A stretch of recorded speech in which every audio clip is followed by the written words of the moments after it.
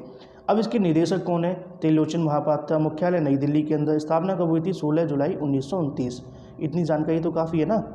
तो वीडियो को लाइक किया, कितने लोगों ने लाइक किया। अच्छा, क्लास कैसी लगती है ये बताओ, क्योंकि देखो मेरी तरफ से 100% है। अब आप लोगों को वो 100% 95 लगता है, 85 लगता है, तो बता करके अवश्य जाएगा है।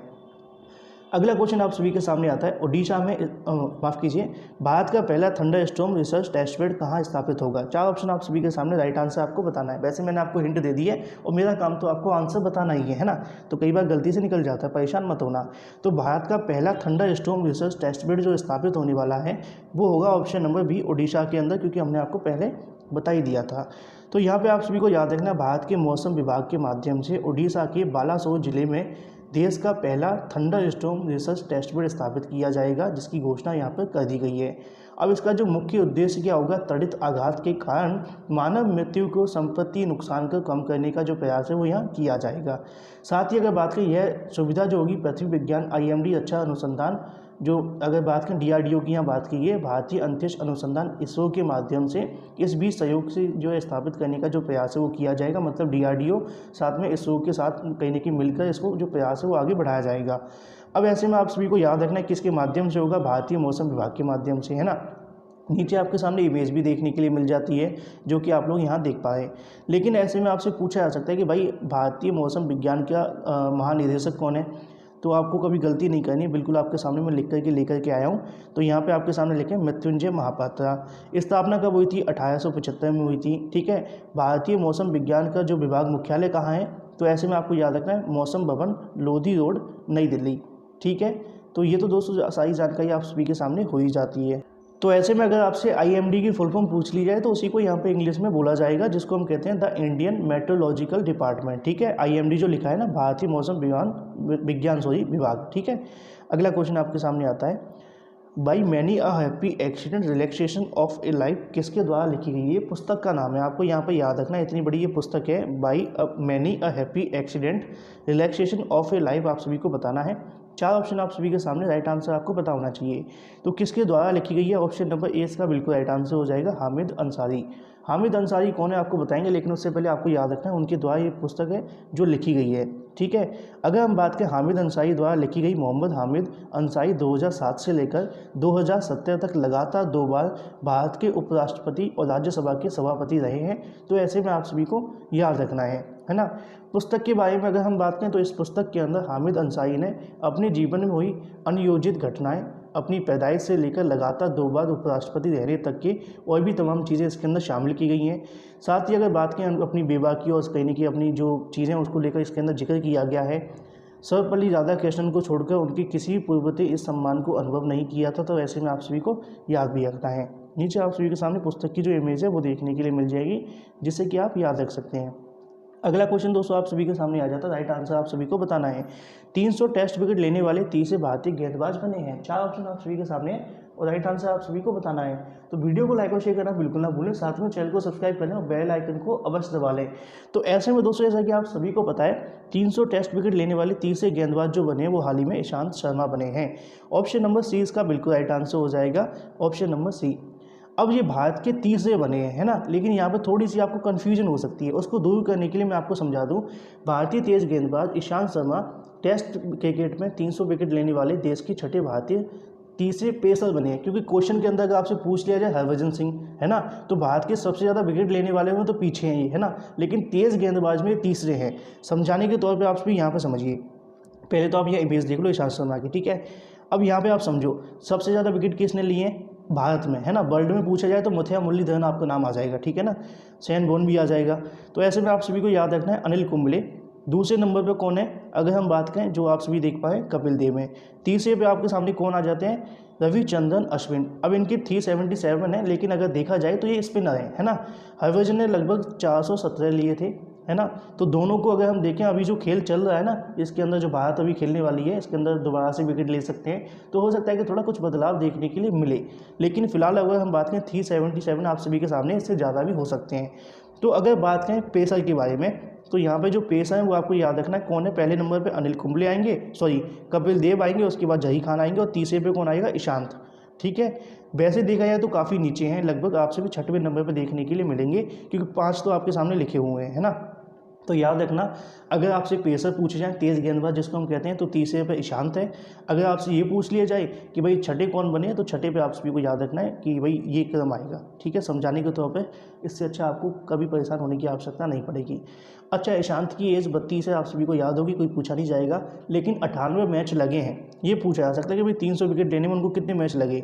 तो ऐसे में 98 मैच लगे हैं इस क्लब में शामिल होने के लिए। हाल ही में 100वां भी आप सभी के सामने आ जाएगा। इतनी जानकारी आप सभी के सामने काफ़ी है। अगला क्वेश्चन आता है, मुख्यमंत्री विज्ञान प्रतिभा परियोजना परीक्षा, माफ़ कीजिए, योजना की जो कहने की मंजूरी दी है।